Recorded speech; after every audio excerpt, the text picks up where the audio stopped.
In this video we're going to explore more about rendering server controls. In the previous video we looked at creating a server control from scratch. We created this control test. And whenever we choose to create one, VisualStudio.net creates some things for us as a template. For example, it gives us a property, in this case called text, and then a private member variable to hold the value of the public property. And then it also gives us this render function. And the value of the render is that we're able to take this output, which is a HTML text writer, and choose to do whatever we want with it. In this case, we're just taking the property text and just writing it out. And in the previous video, we showed how then to compile it and then bring it into the toolbox for use on our web forms. So we're not going to go over any of that right now. What we want to do is actually extend this example. And what I thought would be neat was to create a control that's not in the toolbox right now. And that would be just a simple iframe control. So let me give you an example. I mocked something up in HTML just so I could get the syntax correct. And so what I've done here is I've created an iframe, which is just like a frame but can sit in the middle of any given web page. So I have my own HTML page, and it calls in an iframe that pulls in a page from Yahoo. So let's take a look at the source for this HTML page so we can get on a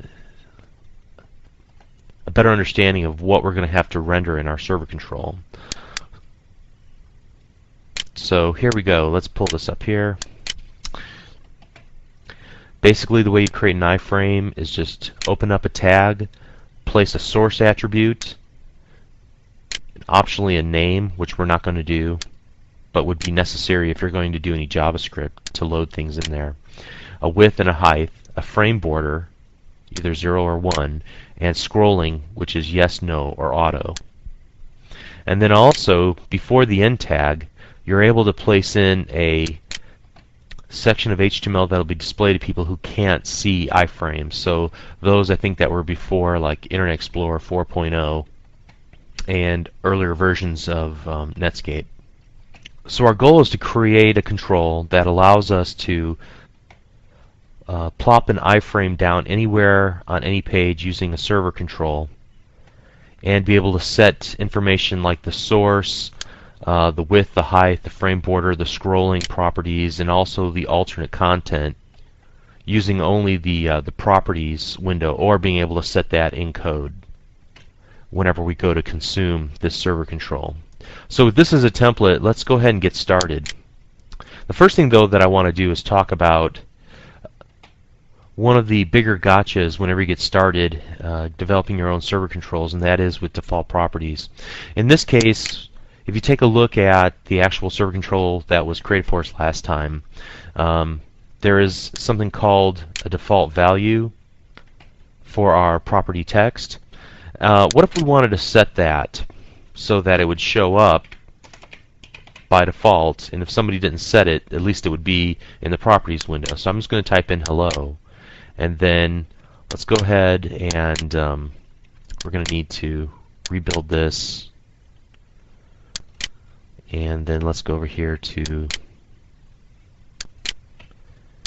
and put another copy of this here. So now I look in my properties window and I notice that text has not changed, but we wanted the default value to be hello, so we're obviously doing something wrong here. Well, it's really a misunderstanding in the use of this attribute default value. What it is there for is not to actually set the default value, but actually to evaluate whether the default value has changed. If we want to set a default value, we have to do that in an initializer. So in this case, dim underscore text is string, we would want to put here hello and save that. Let's go ahead and rebuild this. And let's see if it comes up automatically. There we go. We didn't even have to re-add it. So now when I look at it, it says hello, and let's look at its property in the properties box. Notice that the text is hello. Now what if I change that to hello world, notice that it becomes bold, and the reason it becomes bold is because of that default value attribute that says make sure that the value is hello, and if it's not, then it's not the default value anymore. So now that we have that behind us, what I'm going to do is create some more properties that will show up in our property box for the things like the URL, the frame border, and the scrolling attributes of the iframe. And to spare you mistyping, I'm just going to go ahead and paste some things in. So I've created 3 additional private member variables, a URL, frame border, and scrolling. And I've also initialized them. And so now I want them to be properties. So I'm going to paste in some more code here. And I've just used the very simple form of, for example, property URL a string, and I set some attributes ahead of time. Bindable, true, we talked about that last time. Category, I want this to be in the behavior category when it listed in the properties window, and then set the default value to empty string, because by default we're not going to put anything in there. And then also, this is, I think, I don't know if we talked about this last time, but the description. So I actually placed in a description of what this value is used for. It's the source attribute of the iframe. So when we go to the properties window in just a minute, let's take a look and see if that actually shows up when we put our cursor in the properties window. So then property URL a string, just do a get and a set, very simple, straightforward, and do the exact same thing for the frame border and for the scrolling. Really where the magic happens in rendering is the actual render method that we override. So the first thing I'm going to do is just comment this out. There's actually what I found to be 2 different styles of rendering depending on what your objectives are. The first one is by using a set of render methods. So let's take a look at this output dot, and you notice that we get a lot of properties and methods that come up here in our IntelliSense. And so there are a number of render methods, render begin tag and render end tag. And what this will do is actually create the tag with both the opening and closing brackets. So let's go ahead and render begin tag. And we can either type in the name that we want to use. In this case, what I'll do is just kind of put a title on top of the iframe, and we'll use the text from our previous example, the text property, in order to just fill out some information on the top. So here I can just do this. Let's put a div tag. However, there's a set of enumerations that we can use. It might be a little bit safer, especially to render tags for downgraded browsers. And to do that, use the text writer tag dot, and then you find the tag you're looking for here.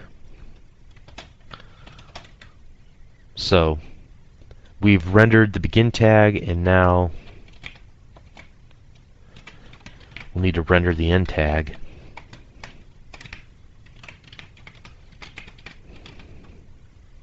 Oh, I'm sorry, I don't think we need to even do that. There we go, just like that. And then we would obviously want to actually put our text in the middle of that. So right, and here it's going to look like that line of code that we had before. Now you might be wondering, okay, well that's great, but what if I want to change the color and the size of that div tag, or change any of the attributes or any of the style attributes?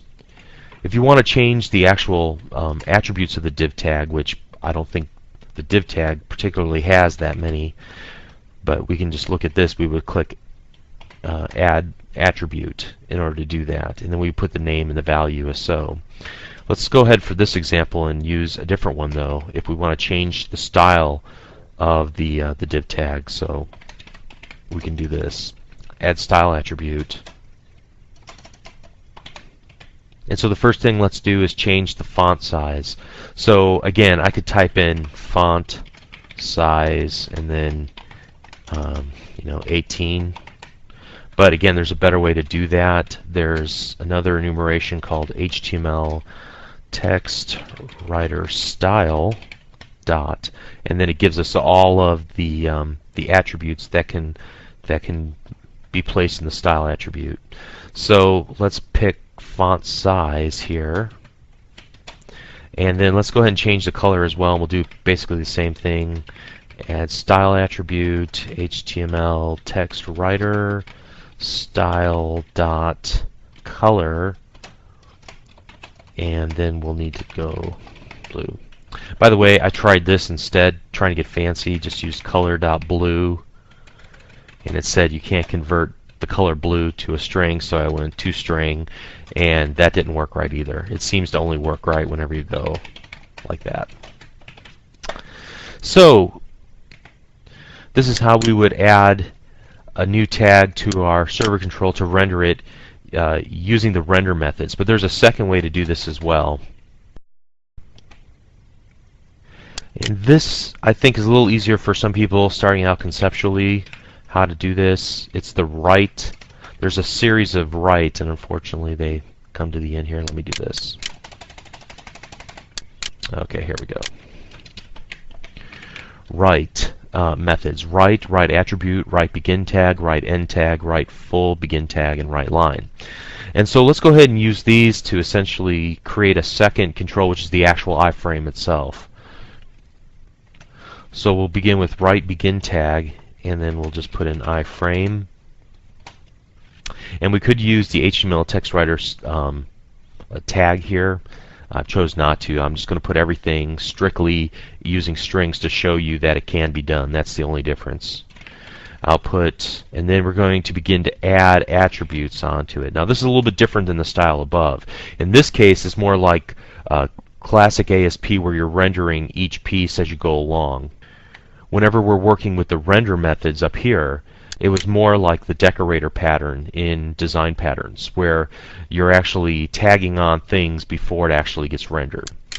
So here we go. Let's add attributes. Also, let me make one other distinction before we go on. What's the difference between render begin tag and write begin tag?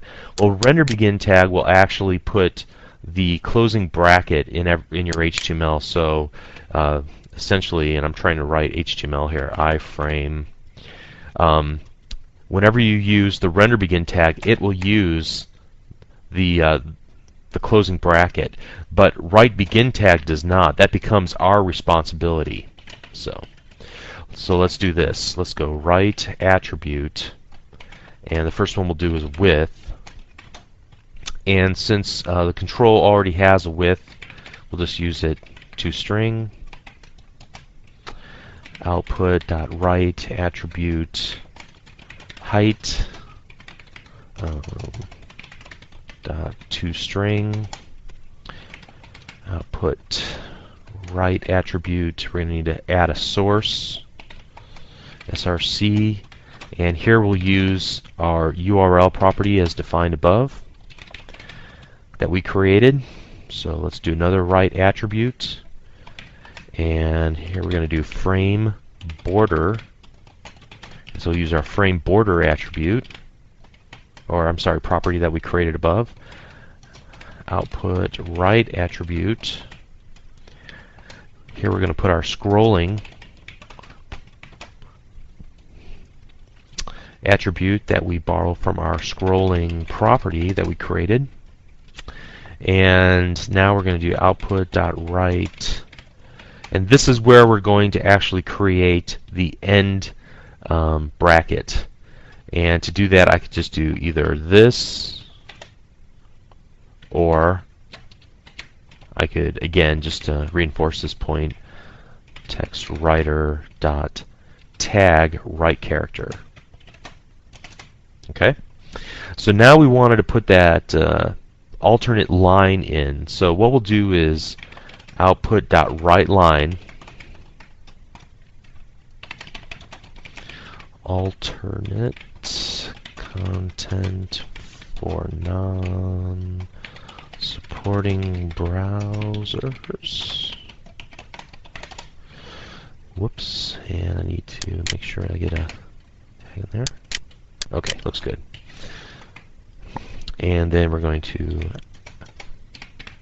output.write begin tag. And so we're nesting a tag within a tag. That's okay, we can do that. Output.write attribute. And this time we're going to do an href. And then we'll pull the URL. And then output.write. And here we're going to put something like click here to visit. And output.write end tag A. And then we'll want to output.write end tag iframe, and then output.write line. So we'll just get the spacing right there. And that's another point I want to make, that you have full control over how the information is actually rendered into the HTML stream. So if you want tabbing or any kind of formatting of the actual HTML that gets rendered, that's completely on your shoulders. You can decide to do that. And so that's why I've sometimes used write and sometimes used write line. It's not going to look perfect when it comes out, but it'll be a little bit better than if we were to just use all writes or all write lines. It'll look more like somebody actually composed it by hand. So now if I did everything right, what I'm going to do is go ahead and rebuild this. And then I should just be able to go back over here on this side, let it refresh. You'll notice that it did refresh and it got a lot bigger here. Also, we find the hello world is in blue now, and its size has been increased as well. And so let's go ahead and change some of the properties here. Let's change the height to 200 and the width to 200, and those things take effect immediately in our design surface. That's very cool. Then let's put in http yahoo.com, and notice that it automatically brings it in as an iframe into our viewable area. Let's go ahead and move some things around here so you can see it a little bit better.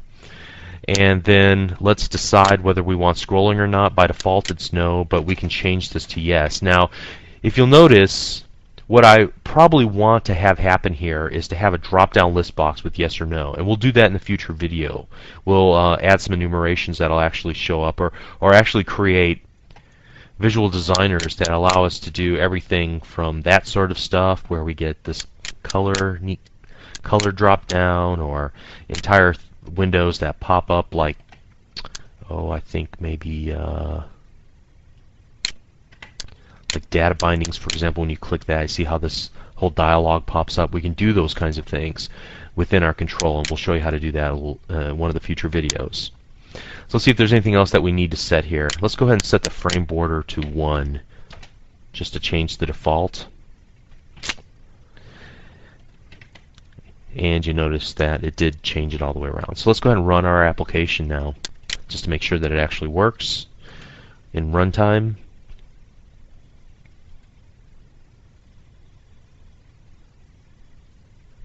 And it does. It looks great. Now let's go ahead. If you recall from our first video, we were able to change the text by using a button. Let's see how that affects our new application.